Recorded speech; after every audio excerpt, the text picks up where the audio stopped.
Thank you to Peg, thank you to Nancy, thank you to Studio. I feel humbled here. You were expecting Dan Henley, you got me, what a drag.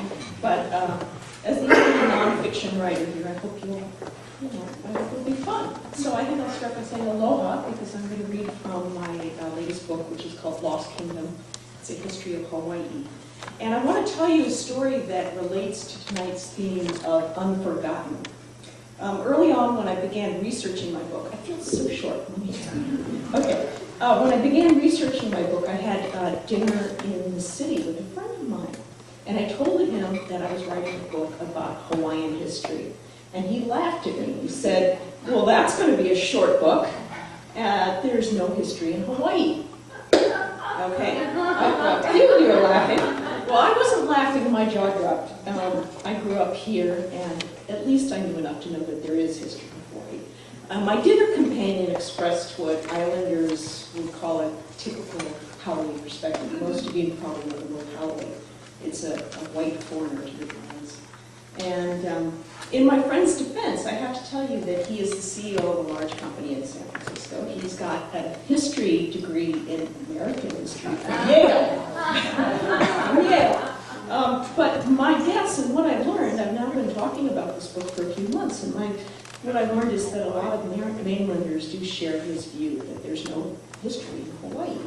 Particularly those who've only flown in and out to stay at the Mauna Kea or stay somewhere else, Waikiki. And so that's one of the reasons that I wanted to write this book, Lost Kingdom. It was not only that there's, in fact, a millennia or two of history on the islands, but I passionately believe that this is a story that should not be forgotten, or to put it differently, should be unforgotten. So I'm going to read to you a little section from the book. And, pondering a little bit about the theme of Unforgotten, one of the challenges in writing this book is that hundreds, perhaps millennia of history that preceded the arrival of Captain Cook in the islands, well, we don't have records of it because, of course, Hawaiian culture was an oral culture. And it's incredibly impressive oral culture where people could remember through chance generations going back hundreds and hundreds of years, but they didn't leave things behind and pieces of paper behind. I don't speak Hawaiian, and so I found myself doing a lot of work in the archives trying to rediscover and read translations of Hawaiian newspapers from the 19th century to tell this story. And so I'm going to start with the scene, and I'm going to explain a little bit where it's set. And again, this is nonfiction, so I can't just dive into it like you great fiction readers have already stood up. But this scene takes place in January of 1893, Honolulu in the last decade of the 19th century. And it's a raucous port town. For decades through the 19th century, whenever a ship would come into Honolulu Harbor, you'd hear the sound of the conch shell. Has anyone heard it? It's very eerie sound. And they would be announcing the arrival of new ships. At the beginning of the century, it was new whaling vessels that would come in. And during the middle part of the 19th century, those whaling vessels were so thick, their masts were so thick in Honolulu Harbor that the Hawaiians had a chant in which they described what it looked like as a forest of masts. And people could jump from one boat to another. 500 boats would be altogether. And of course, it was a raucous town. There was a red light district, and it was called Cape Horn because that's where many of the Boston whaling ships had to go around to get to Honolulu. And all kinds of crazy characters rolled up on the shores of Honolulu during that century. One of them was Herman Melville. He was, of course, the author of Moby Dick. And he was none too flattering about the missionaries who had arrived to save the Hawaiian souls. He wrote that he described their leaders as a junta of ignorant and designing Methodist elders who wore black despite the tropical heat. And Merv Melville, during this time, he was working on a whale ship, but he took a few months off and worked as a pin setter in a bowling alley in downtown Honolulu.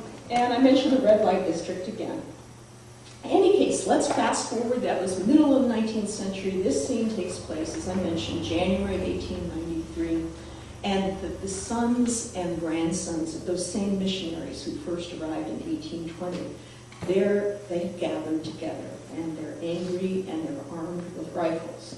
And their anger is directed at a woman named Liliuokalani, who was educated by Christian missionaries, and she was the last queen of Hawaii. Packed into a one-store armory in downtown Honolulu, a crowd of roughly 1,000 white men were electrified by a speech delivered by Loren Thurston, a passionate, dark-eyed lawyer whose parents had arrived with the first company of missionaries to the islands. His booming voice reached the back of the hall as he asked, "Has the tropic sun cooled and thinned our blood?"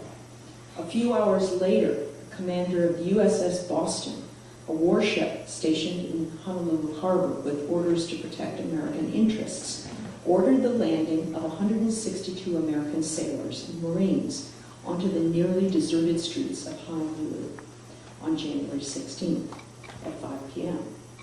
The Queen was back at the palace just a few blocks from Honolulu Harbor, having been rebuffed 2 days earlier in her attempt to introduce a new constitution. I should stop here and remind you, Hawaii at that point was an independent nation that had been recognized by the great powers of the day, Great Britain, France, Germany, and she was a constitutional monarchy.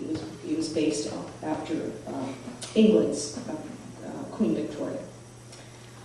So she was back at the palace. Hearing the beat of the American military drums, she stepped onto the veranda and watched from above as the troops marched from the harbor. As they kicked up dust in the unpaved streets, she could see they were heavily weighed down with double belts of cartridges. The sun sank and the skies over Honolulu darkened. The blue-jacketed sailors approached the palace. Beneath the town's newly installed electric street lamps, Liliuokalani could see them pushing a revolving cannon and a fearsome Gatling gun that could rip through a large crowd. Following their movements in the street, she felt fear. Why had the troops landed when everything seemed at peace? The air was heavy with the scent of gardenias. Mosquitoes were drawn to the sweat of the blue-jacketed sailors. As the troops marched past the palace grounds, accompanied by drum rolls, they hoisted their rifles to their shoulders and seemed to point them in the Queen's direction. Were their weapons drawn and ready to fire, as Liliuokalani later recalled, or were they merely signaling their respect for Hawaii's Queen by marching past and beating their drums in a royal salute, as one of their commanding officers later insisted? Whatever their intention, this brash display of military power ignited a crisis that would change the course of American history. The Queen watched the troops facing an impossible dilemma. Should she remain civil and risk her overthrow and the surrender of native Hawaiian culture and sovereignty? Or should she order the troops under her command, outnumbering the USS Boston's force by nearly 4-1, to fight back? To do so risked inciting the slaughter of a race of people that was already disappearing, decimated over the years by smallpox, syphilis, and measles. Epidemics had carried away tens of thousands of native Hawaiians who had little resistance to the deadly viruses which kept sweeping through the islands. If her people fought off the Americans, would the British, French, or even possibly the Japanese swoop in to replace them? What should she do?